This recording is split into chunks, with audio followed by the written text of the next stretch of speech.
we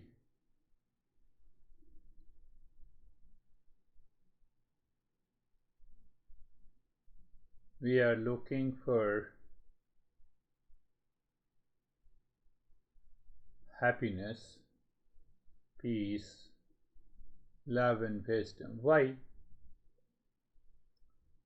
Because we have a free intellect, we have recognized that is the way our life is to be lived. We all are seeking peace, happiness, love, truth and wisdom. What we have done is that what we have done is that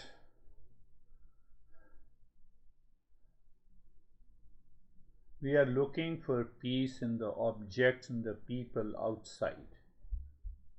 We want to acquire the peace through something, and that through something is the ignorance, is the projection, is the impurity.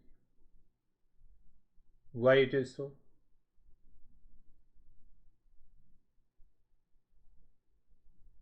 I see that if I have $5,000, I have only 5 grams of peace and happiness.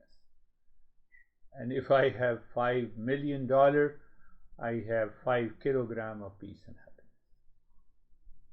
happiness. We are so much heavily conditioned, culturally, socially. If I marry Miss Universe, I will be happy. So my happiness is maybe 10 kilograms. But if I marry ordinary girl, it will be only 5 grams.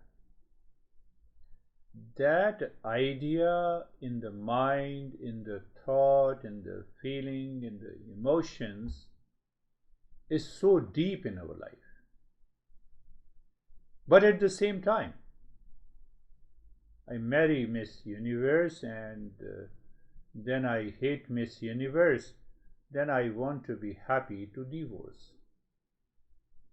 I see the luxury, but if the same luxury cannot provide me the continuous nature of peace and happiness, we forget it.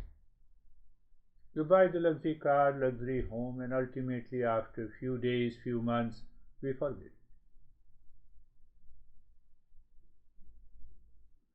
So this forgetfulness contains the 3 layers of challenges. Deepest layer is the ignorance, second layer is the projection, and the outermost layer is the impurity of the mind.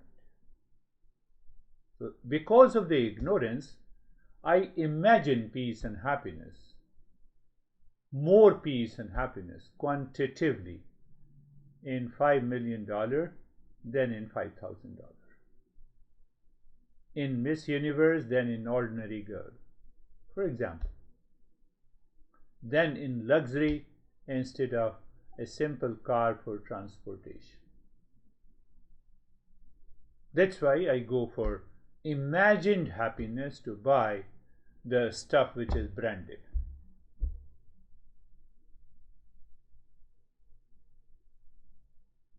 And we buy the branded, but still my stress is not going anywhere. My anxiety is not going anywhere, and that is what the impurity is.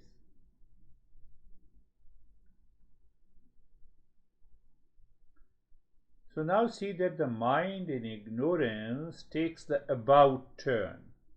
And it says, okay, so do you mean that we will stop earning? No. No. So there are two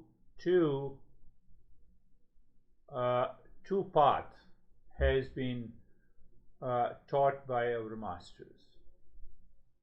For example, my master ran away from the house at the age of the 12. He landed up to a master who initiated him. He became a monk. So you see that he never thought emotional attachment to his family.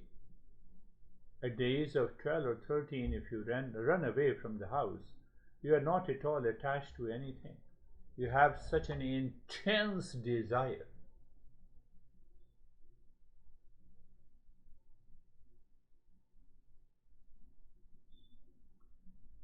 why I explained you the two paths. One path, once you are a monk, you need not to do anything as far as the material world is concerned.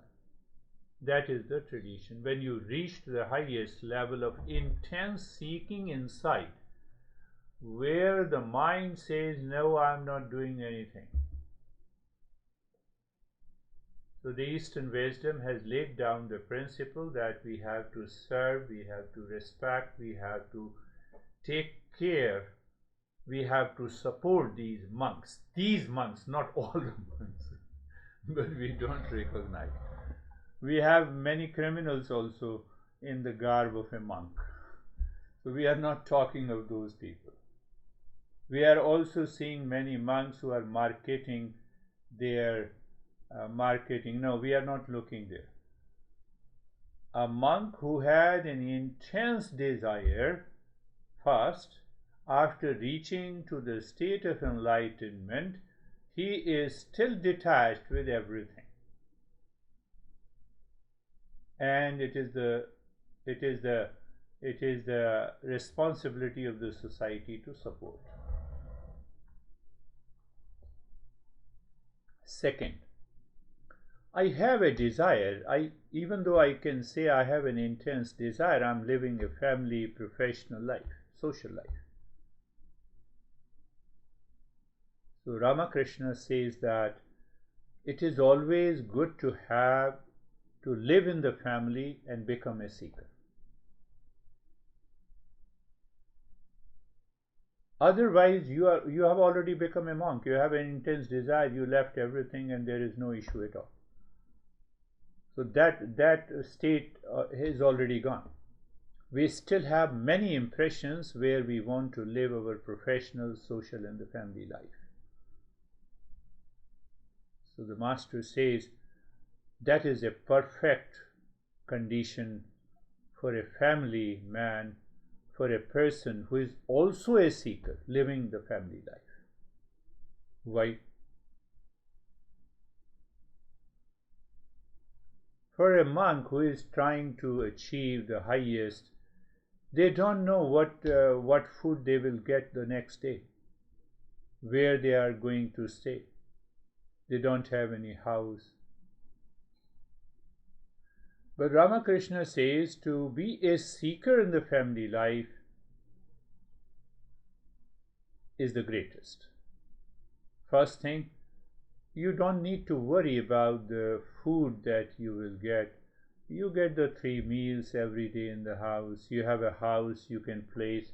You have a room to sit and contemplate and meditate. And you are challenged by the society, by the honey, by the children, by the business, every day.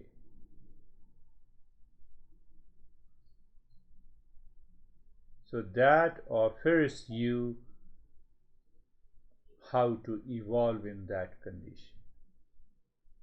Monk has a different challenges. Monks has a different challenges. They don't have a house. So if it's a rainy season, they have to save themselves under a tree or under a cave. They have to find the cave. But here you have a protected environment. What normally we do in a protected environment, we always go for the pleasure. That is the problem. So the master says that is an issue. Why that is an issue? You are looking for a luxury to give you peace and happiness where it is not. So that is why the master says you have to listen continuously, listen and learn, contemplate and reflect until the time comes the intellect recognizes, oh, I wake up at 5 and the mind says, no, let me keep lying down maybe for an hour before. No way. That is a point of luxury. The monk has no luxury. They have to find a place. So compare the two in a different condition. So I fall into the luxury, I fall into the pleasures, I fall into unconscious habit, I start fighting, I start arguing, I start reacting, I enter into the anxiety. It is not required. In the seeker's life, it is not at all required. I am a seeker. I am getting a protective environment in the family. I am already doing a business. At least I have a certain expertise. I know that I cannot die because of hunger. I have a house. I can protect myself from the different seasons. I should be grateful to the existence or the God who has offered me an opportunity to evolve. Then only we become a seeker. That is why this master is talking about that your subject matter has to be very clear. Where exactly is the subject matter? Fourfold connection. Where is the subject matter? What is the goal? And are you a qualified seeker? Are you eligible to take this journey? So in the first chapter, we have understood a lot of stuff, that the subject matter has to be very clear in my intellect, and the intellect push the mind to live into that state. Yes, occasional laziness, so the moment we are lazy, we get upset, we sit down, contemplate again, and find out why this is happening. So then the master answers. It happens either because of the impurities of the mind, or it happens because of the projection of the mind. Projection, I imagine happiness, peace, love, and wisdom in my near and the dear ones, in a situation, in a condition. Or the last one is the ignorance. So when we are a seeker, that is why first thing we follow, we are very strict, we are very clear that I have to become an eligible seeker by understanding. And the second thing is the subject matter. Subject matter is the goal of life, is nothing but awakening, evolving in every situation, in every condition. My master used to tell us that at the age of 18 or 19, he was in the Himalayas, in the Ganges River, near the Ganges River, at the height of 12,000 feet. And there was no one. There was no one there. So when no one there, you are surrounded even by the fear and anxiety and the reaction. And so he was very hungry. So he took the sand from the Ganges River. He ate that sand, so that, and then he drank the Ganges water for about a week. That intense desire, what it shows, that intense desire brings us to the topic of fourfold practices: Viveka, Vairagya, six treasures, and the intense desire. No, I don't want to go. I will die, let me die. I'm not going anywhere. So when one initiated into the monkhood, that is the real journey of the monk. You already are prepared, either by the birth, because of the previous birth you have those impressions, or you prepare yourself. While living in the society, you have an intense desire. Now you don't want to do any work. You don't want to live a personal, professional, or a family life. Your mind is not going there, like Vivekananda. Now see, Vivekananda did not go to any Himalayas. He has such a intense desire. He was living with his parents died, and he tolerated, he endured that, he had a kind of a dispassion, and ultimately he also, so that is also a path. That is the third way, that while looking into that, you became a, so there is a possibility that you are living in a society, you have such an intense desire, either before marriage or after marriage. Both can happen. So for Vivekananda, it happened before the marriage. For Swami Prabhupada, who founded ISKCON, International Society for Krishna Consciousness, which is a worldwide phenomena in 80s and 90s. So he was a chemistry professor. He retired from the university after, because he was doing all his practices. Then he spent 10 years in Mathura, the location where the Krishna is born. And he studied under a master for 10 years, continuously. He devoted his retired life. That is also a possibility. So it is not that people say that let the time come, then I will do the practice. No, wherever you are, if you have that desire, you can still do the practice. I'm giving one example of the master, another example of the Vivekananda, third example of this Swami Prabhupada. So Prabhupada, until he retired, he always followed those practices and lived his professional and family life. 10 years he spent day and night.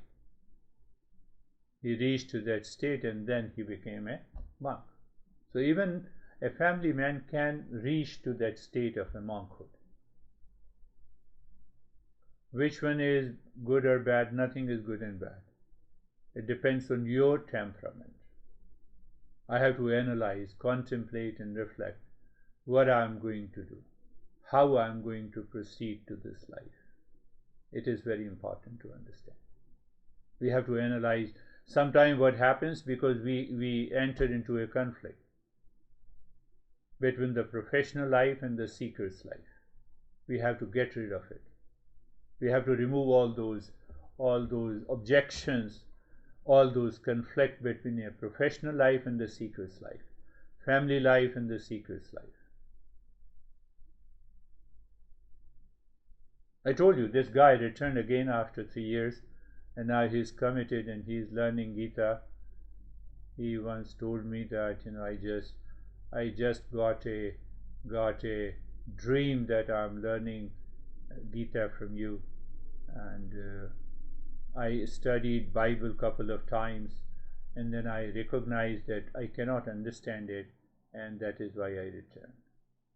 The one who divorced his wife, and then now he has another girlfriend. So I recognize that it is the right time to start the Gita, journey of the Gita. And for the last 3 months, he has progressed. He has evolved to a greater extent.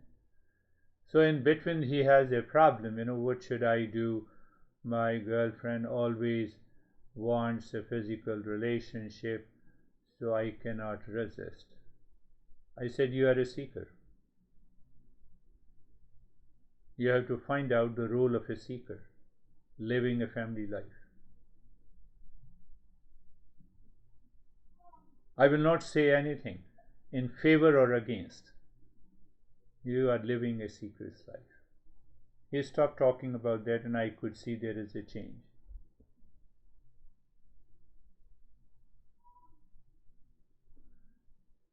So this master, now coming to the teachings of this master, he says, you keep in mind all these examples and then examine the fourfold practices. I am a seeker with a higher level of discernment. Problem is, there is no problem. Whether I'm living a family life, whether I'm living a life of a monk, whether I have started the journey after retirement, or whether I'm living a life of Swami Vivekananda. What is the goal? The center is the discernment, viveka. What is that intensity and the degree of discernment that I have makes the difference. Not what you are outside. You may be a businessman, you may be a monk, you may be a student. It doesn't matter. That is outer covering. Level of discernment is required.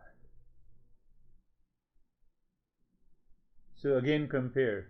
The master had 100 or 90%, you can say the 90% discernment. You cannot achieve 100% of discernment. No one. So 90% discernment, with that discernment, your mind looks at the family, no attachment. Looks at the desires to achieve success in the material world, not attached. Looks at the body, not attached. So you don't run away. It is not running away. You have a clarity. You have a clarity. What is that clarity? What is the discernment? Real and unreal. The real I don't know yet. Unreal I'm clear about it. The false I'm clear about. Now apply this to the same level of discernment of Vivekananda.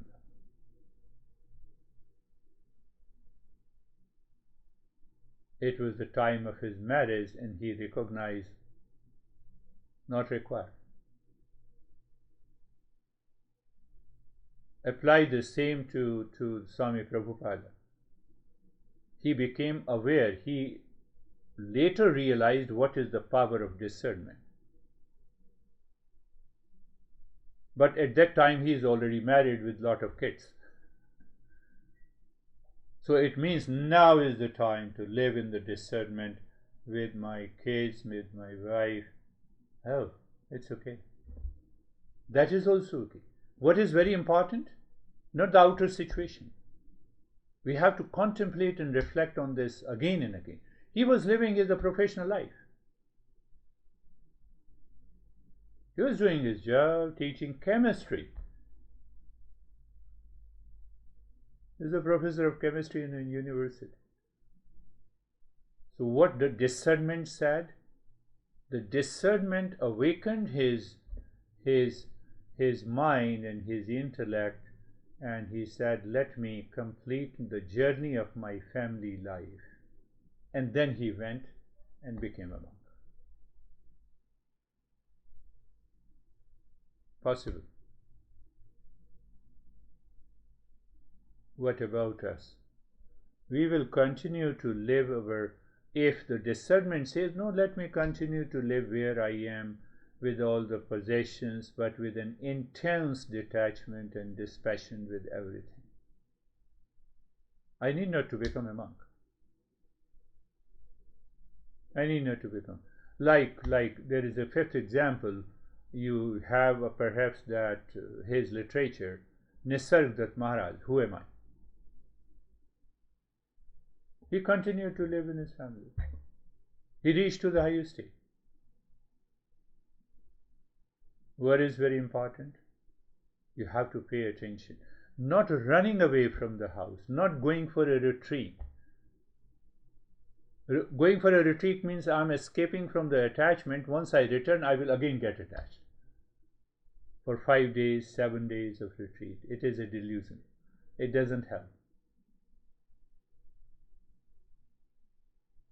Nisargadatta, he had a humble shop, a convenience store. So how he awakened to that power of discernment?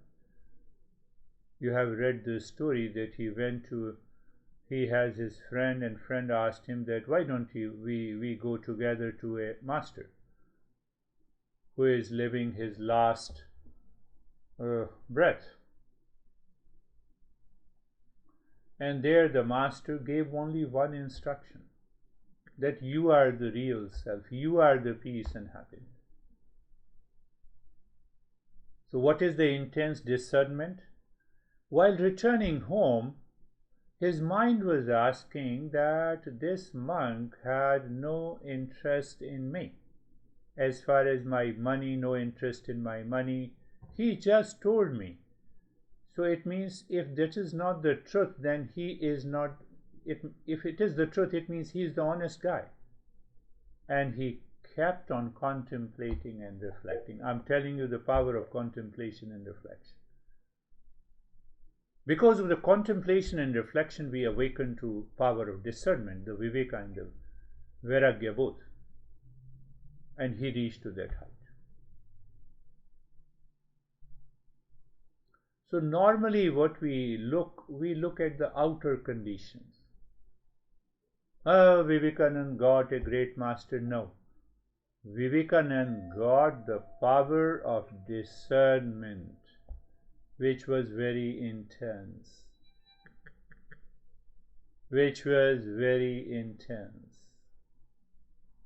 That needs to be understood. Don't put these people at a different level with reference to the power of discernment. Be very clear. The power of discernment. Viveka.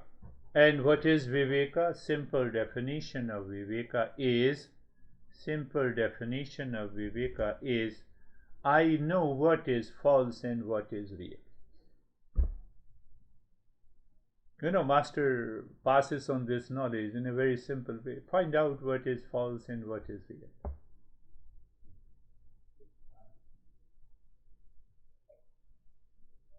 So when you contemplate and reflect again and again and again, not only every day with commitment and sincerity, but then that power of discernment also moves into your professional, social life.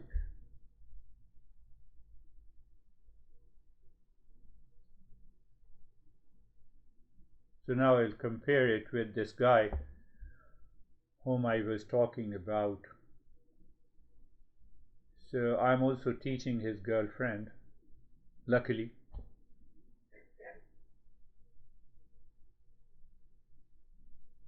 So his girlfriend said he is very committed. He has never left a practice on a single day.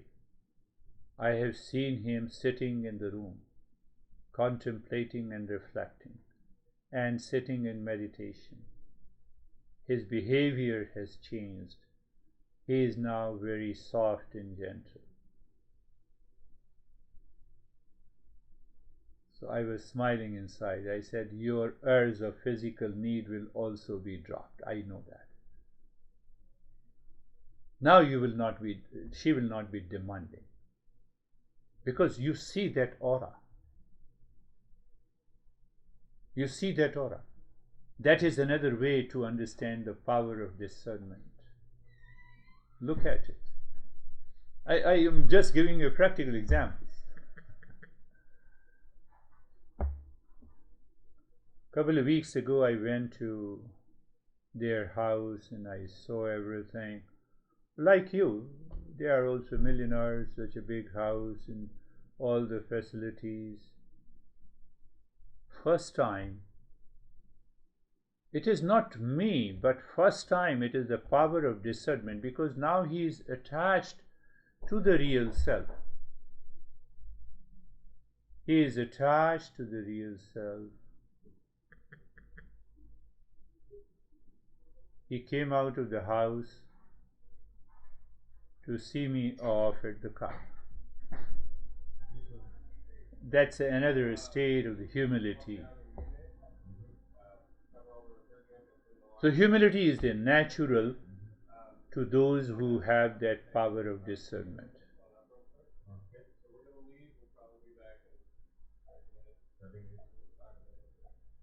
I can give you another example. This guy from the New Jersey, I said, surrender is required before the master. Almost, it's a group session, 6 months before. No, I will never say namaste to any teacher. It's a passing on the knowledge. I said, you are right. You are right. But he is attending the group session, and after 6 months, he started doing namaste now. So it means there is a sense of change, a sense of humility. He has understood deep inside that he does not know. This teacher is teaching what he does not know.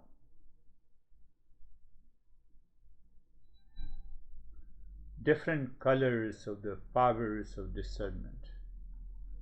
Different, many colors of the power of discernment.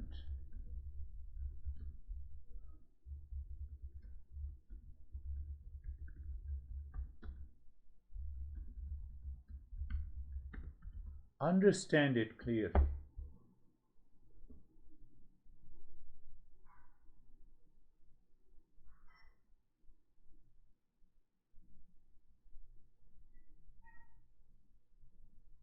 So what happens, in the lives of these people?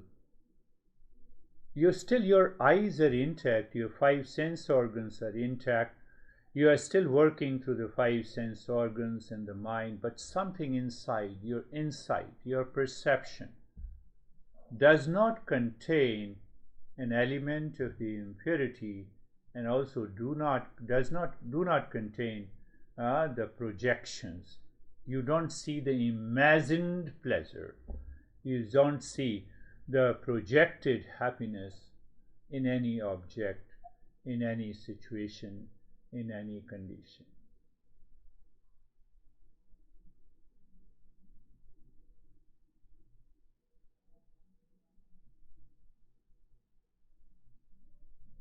So when we are a seeker, we see something inside. We evaluate, we understand how his or her intellect is working. Whether the intellect has a knowledge of the real and the unreal.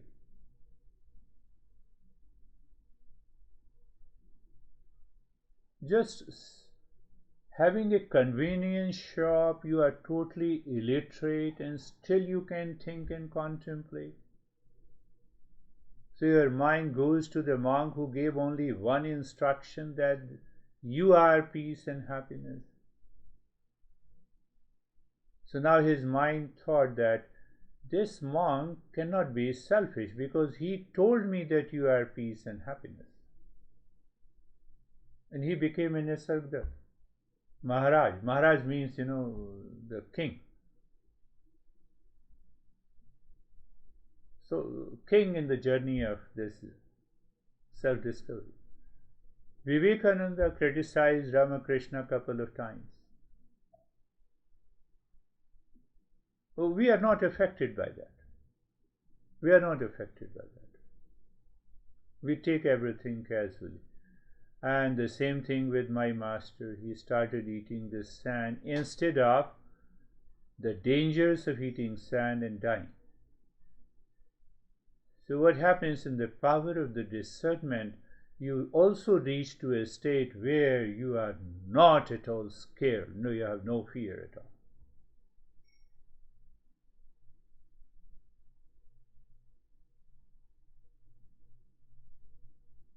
And living a professional life of a professor for 60 years, but constantly doing those practices in a family life. Once he retired, his mind, his intellect, his knowledge, because of the power of discernment, he said, now I am leaving the family, I have settled everyone, whatever it is, here is your money, take it, let me spend my life. It cannot come on a single day if he has not lived at the seeker's life of the family. I'm just again coming back to the power of discernment. Again and again. See, So we take, the power of discernment as very easy, and then we say, I'm still attached, I did this thing wrong. No, because of the power of discernment is not mature, not at the higher level. That's why I got upset, that's why I did crazy stuff. So through the power of that power of the discernment in these examples of these great masters is known as the third eye. It is the third eye. I see from these two eyes what I see: the attachment, indulgence, anxiety, duality, projecting happiness and peace. And the third eye means the third layer of perception, another layer of perception, or perception in another dimension of my life. I don't see my honey as an object of pleasure.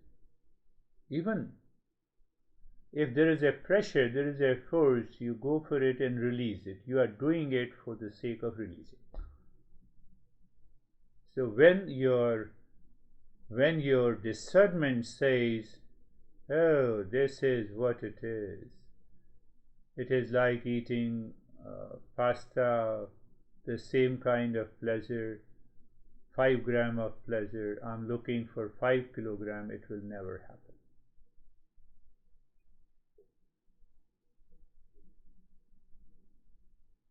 So when this power of discernment reaches to a state, there is a natural state of vairagya.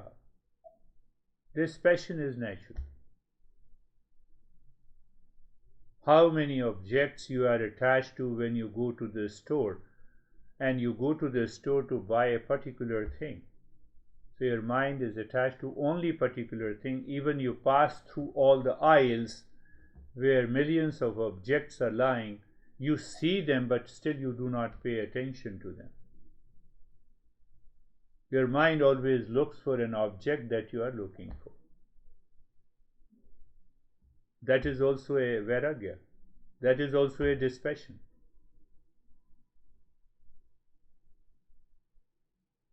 So we have to contemplate and reflect more and more to intensify that power of discernment. Power of dispassion will come on its own.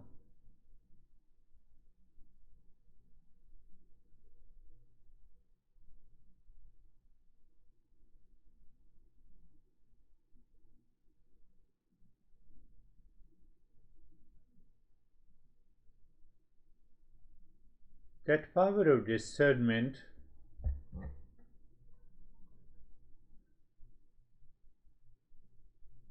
it reduces your stress and anxiety. That is what I have seen in this guy.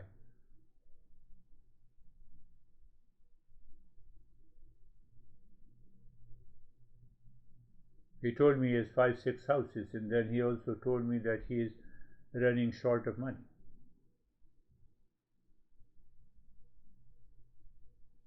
But that is his past. He has changed it. He always meets me with that state of the calmness like you, in the state of awareness. So we are looking for an inner change in our attitude, in our behavior, in our action. First, the inner attitude is changed, and outer action will definitely change.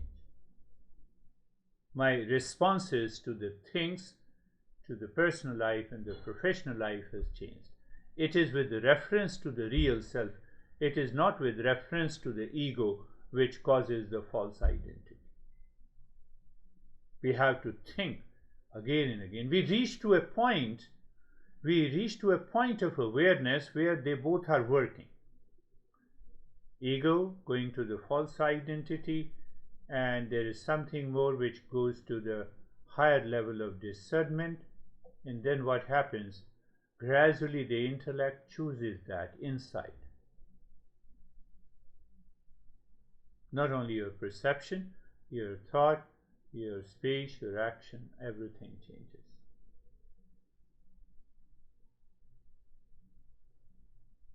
that is required. So we have to listen. That is why I stress on repeat listening.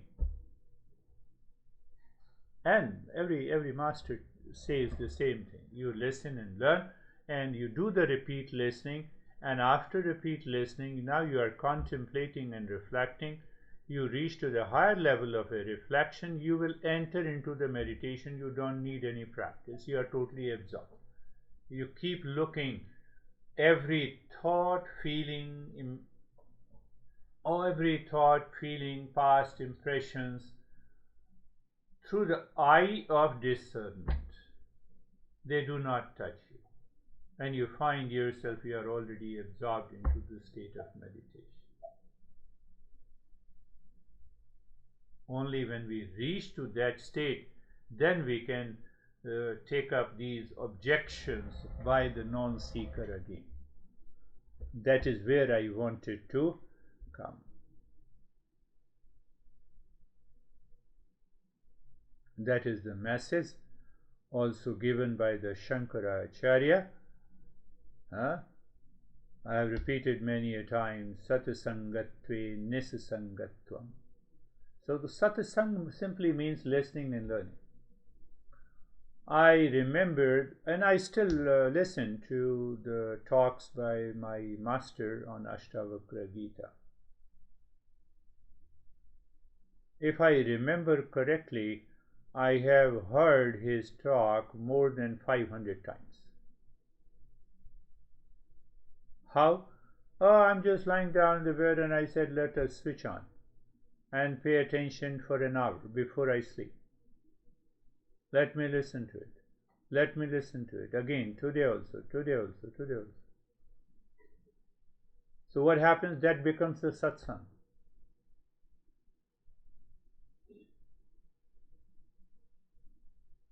And every time, first few days, mind says, why you are getting bored, you know everything intellectually. But I said, no, keep on listening. Keep on listening. Another thing that I pick up a book for a month, and then I said, no, let me contemplate on the principle.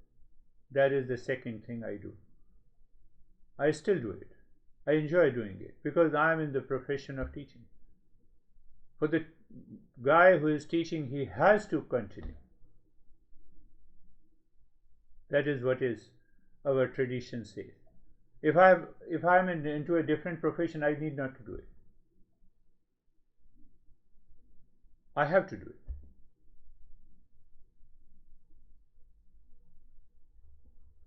So Gita, same Gita and many other texts, even Patanjali Yoga Sutra. So I do it and I write it, and then I contemplate, then I change. Oh, this is not better, this is better.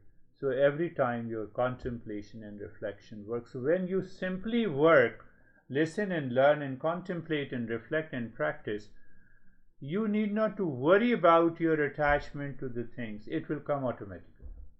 Satasangatve nisasangatvam. One day you find, oh, why I am attached? Unnecessary. You have a heightened state of awareness.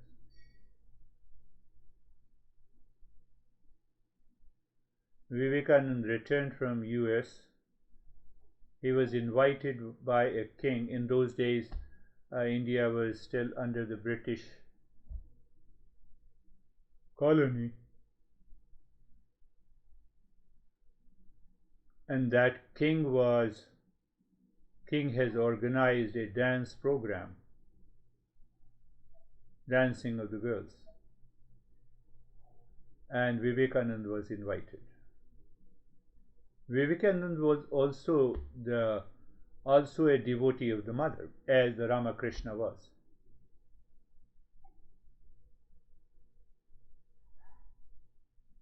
Many times it will happen that very thin layer of the impressions of the attachment or thin layers of the impressions we have borrowed from the society still lives in the mind. And the world, as a family life, gives us an opportunity to remove that.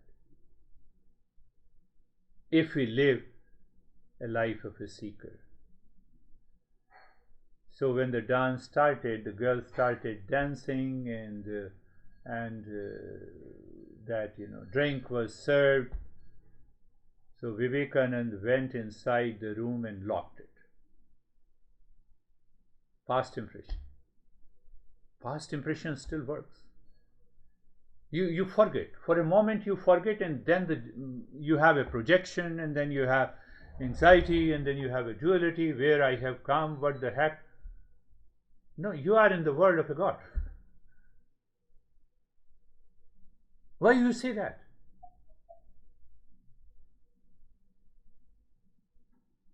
So in those days, those dancers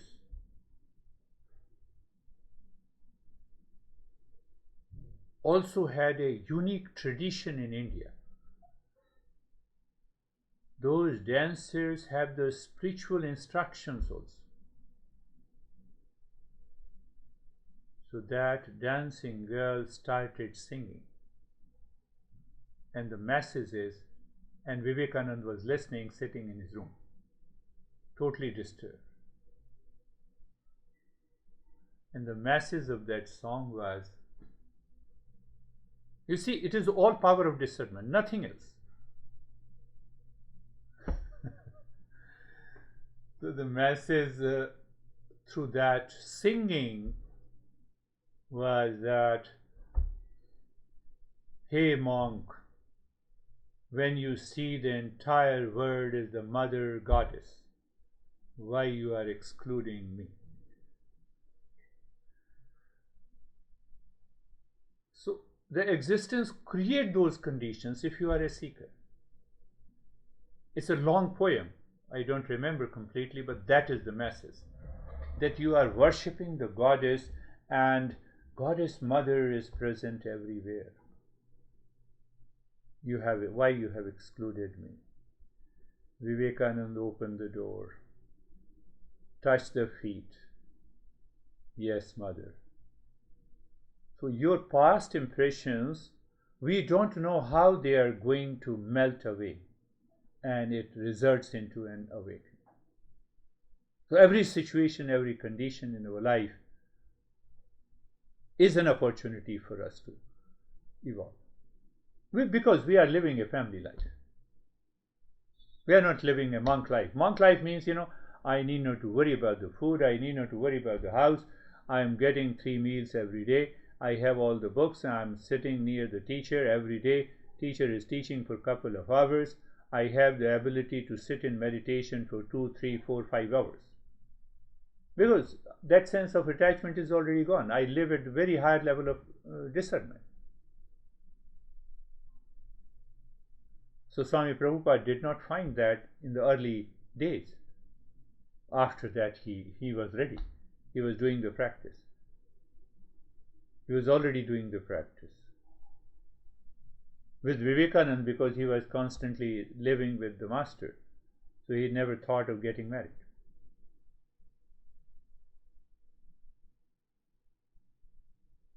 Every situation, every condition, every relation, we need not to repent on what we did in the past. What we are doing now is another power of discernment. We need not to.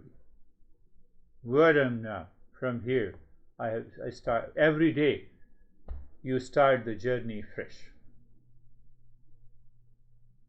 Why? Every day you will have many challenges coming from the world. Your car breaks down, your honey says you something, your daughter says you something.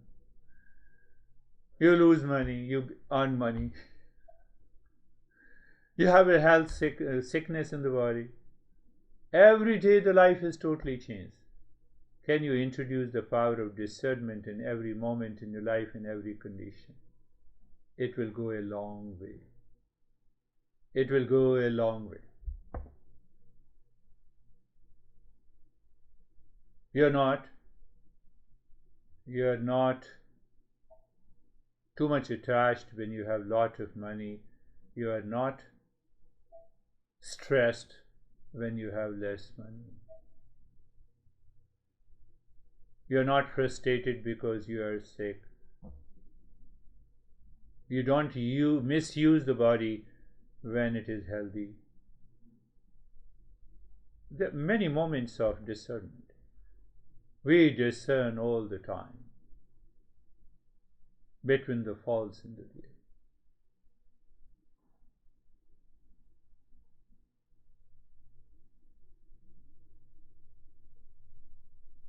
I believe I gave you a lot of examples. That power of discernment is used by these people like Bill Gates or Warren Buffett or those people. They have not studied it, but it is maybe a God gifted. They started learning the power of discernment in their business life. I remember a story that I read. His father, Bill Gates' father, when he started earning, he got about $5 or $10 billion 20 or 30 years back. His father said, now you have to donate it. No, forget about donating. I will not donate even a single penny. He was lacking the power of discernment.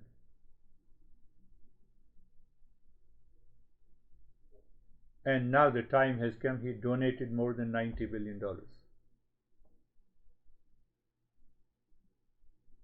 His vision was that, can I help the humanity to get rid of their burning problems? So his vision has changed. Why his vision has changed? Because of the power of discernment.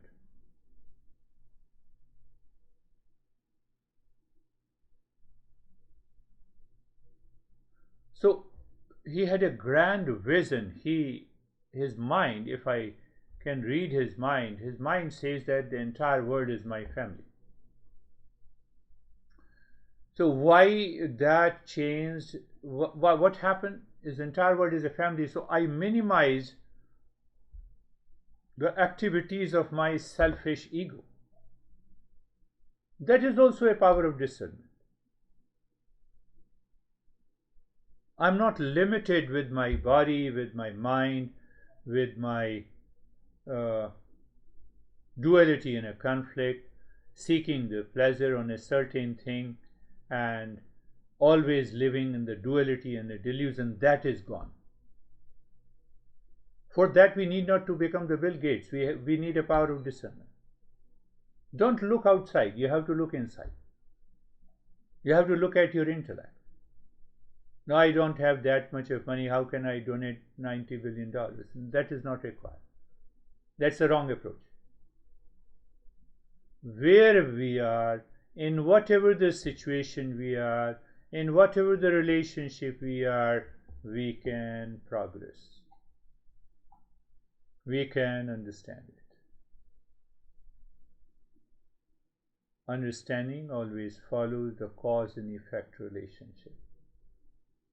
I'm attached to you, for example, attached to you, and you don't listen, and I'm still attached to you, so you're not listening causes an anger and hesitation in me. At the same time, I become aware that your mind and my mind is different, approaches are different, so let me see, let me explain in a different way. So what is happening to me, then I don't get upset.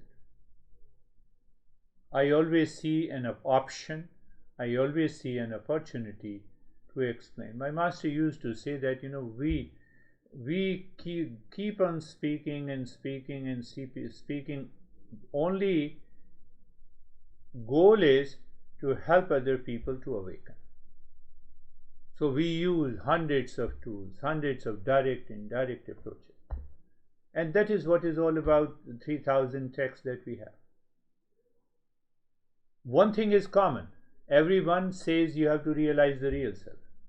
Second thing is common. Everyone says the false is, you have an identity with the false I. Everyone says. So their approach is different. One starts with the mind, the second starts with the contemplation and reflection, third starts with the real. Gita in the Gita, the second chapter, the Krishna says, do you want to know what is the kind of a real self? At present you don't know. The real self is eternal. The real self is truth. The second characteristic. Third is real self is all pervading. Real self cannot be objectified. Real self is not a doer nor an experiencer. And the sixth characteristic, real self does not go any modification. And based on that, the rest 16 chapters are written. It is an expansion of the 16 chapters. Why? Because we have many layers of the ignorance and the projection from where I started my talk today. And that is why a seeker has to listen, to learn again and again and again. The moment I become aware of the change, oh, my friend has changed today. Oh, that change is a false. It's okay, that is the part of the nature. Thank you, my friend, you have changed.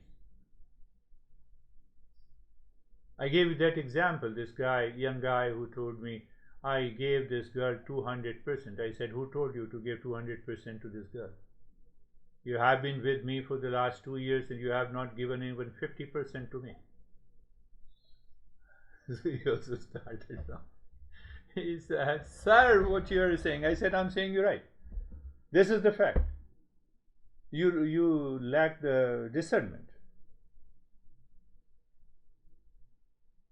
So I became very happy looking at him, and then he is smiling. You see that, once you know the power of discernment, it makes you smile, it makes you calm instantly. And then I explained to him, and then he realized, oh, you're right. It is all about the attachment. I gave her 200% only because of the attachment. And then I got disturbed because she did not call me. She did not even send me the text message. So he explained to me that I started thinking that even she should have sent me the text message. I said, you give me the words, I will send you the text message on her behalf. I want to see you are happy. And then he recognized, he said the words are the same, the sentence is the same because I am attached there. I am attached. Oh, that is what. He's quite young, he's a good businessman. And he said, I got it. Now I got it. Why I am stressed, why I am frustrated. So there are many shades of power, discernment. Many colors of the power of discernment are many in many masters. But ultimately that holds the truth, that I have to recognize what is false in the real at a given moment, from a moment to moment, to reach, to become the higher level.